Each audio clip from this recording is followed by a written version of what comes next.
To the channel Acharya Ji Online. Please subscribe the channel and press the bell icon. नमस्कार भैया बहन। आज के 10वीं क्लास में फर्स्ट अध्याय का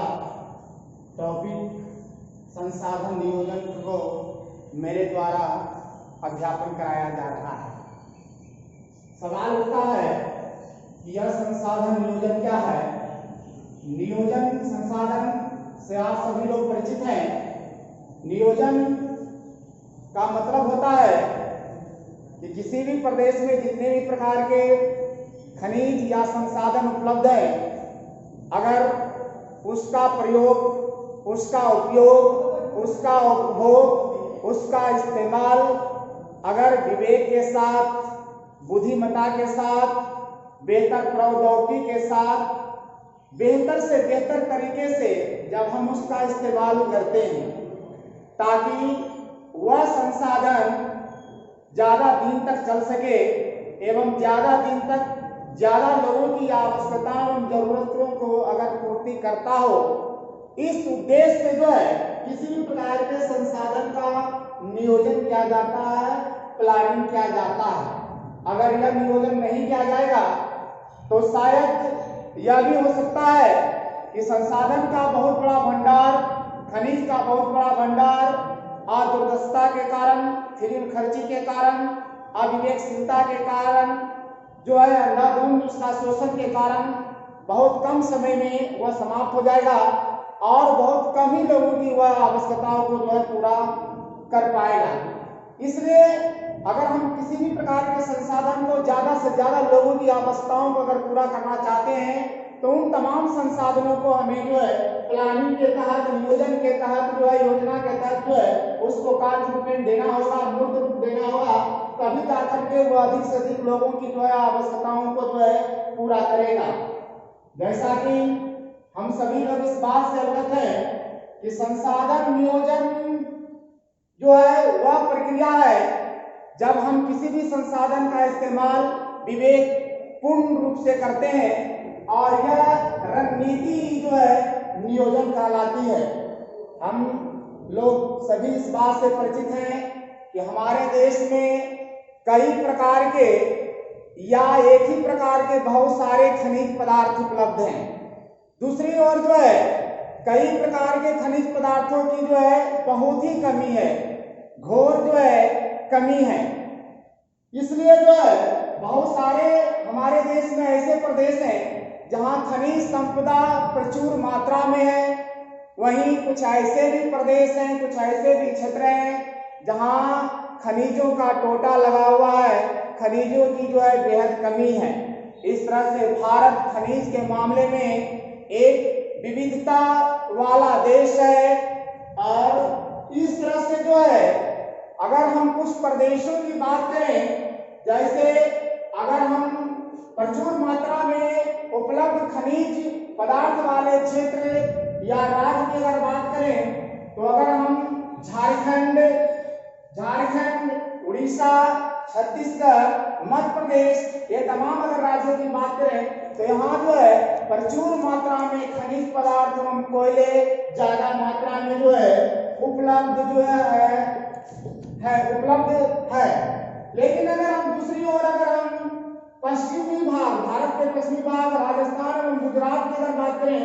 तो यहाँ सौर एवं पवन ऊर्जा बहुतायत मात्रा में जो है मौजूद है, लेकिन जल संसाधन की घोर किल्लत है। अगर वहीं हम पूर्वोत्तर राज्यों में अरुणाचल प्रदेश की बात करें तो यहाँ जल संसाधन, वाटर रिसोर्स जो है भरपूर मात्रा में, प्लेंटी मोड में जो है यहाँ पर मौजूद है, लेकिन यहाँ जो है मूलभूत सुविधाओं का जो है अभाव है, मूलभूत सुविधाओं का जो है अभाव है। उसी तरह से अगर हम लद्दाख, जम्मू कश्मीर में लद्दाख प्रदेश की अगर बात करें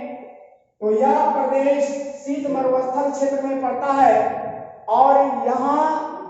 जो विविधता है वह हमारे देश से हट करके है। यह प्रदेश सांस्कृतिक विरासत का धनी है, लेकिन जो महत्वपूर्ण संसाधन है, जो जल संसाधन है, जो सामाजिक अवसंरचना, आधारभूत अवसंरचना जैसे महत्वपूर्ण जो संसाधन है, महत्वपूर्ण खनिज है, यहाँ जो है बेहद कमी है।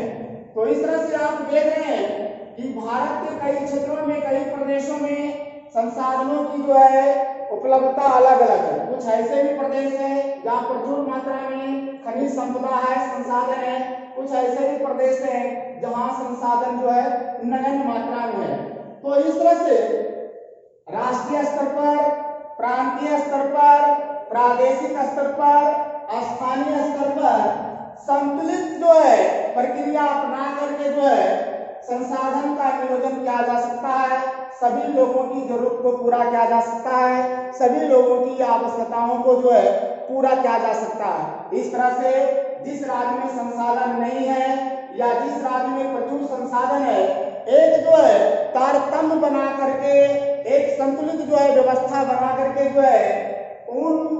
क्षेत्रों में जहाँ संसाधन प्रचुर मात्रा में है, जहाँ नहीं है वहाँ जो है ले जाया जा सकता है और इस तरह से वहाँ विकास का मार्ग जो है प्रशस्त किया जाता है।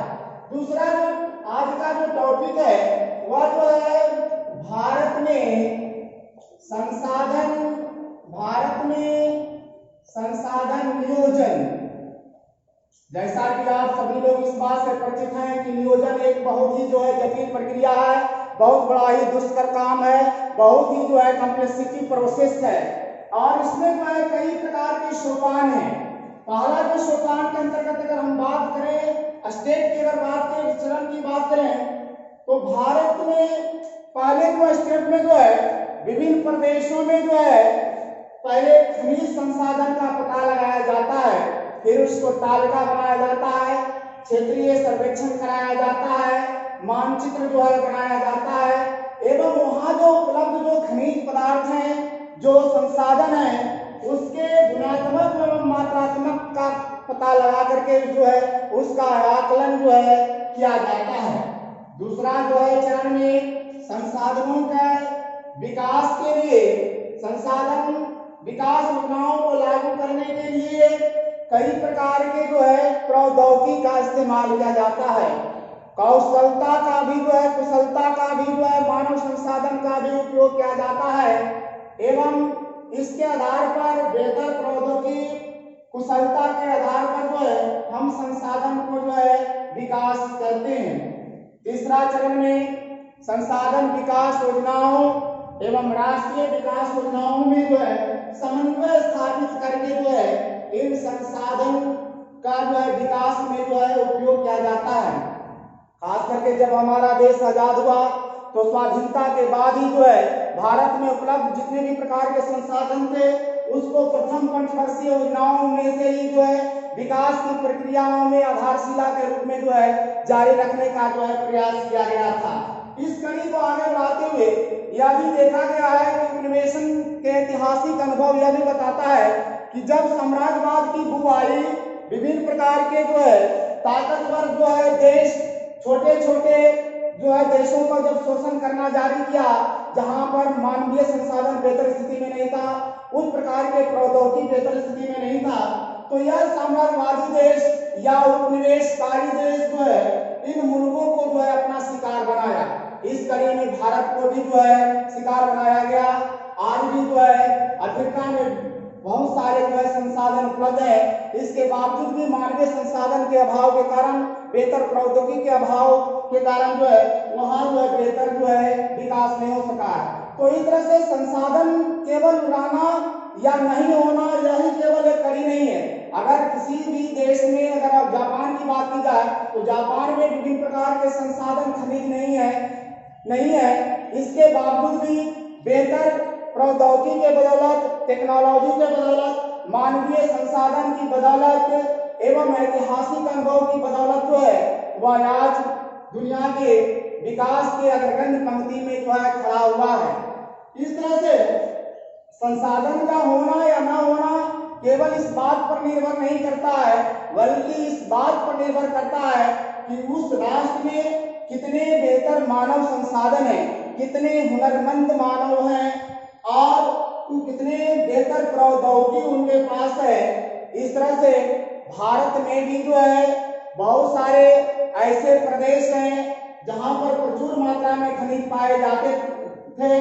लेकिन जो है विदेशी आक्रमणकारियों का यह जो है प्रमुख आकर्षण रहा था। विदेशी आक्रमणकारी उन क्षेत्रों को पहला शिकार बनाया जहां प्रचुर मात्रा में संसाधन उपलब्ध थे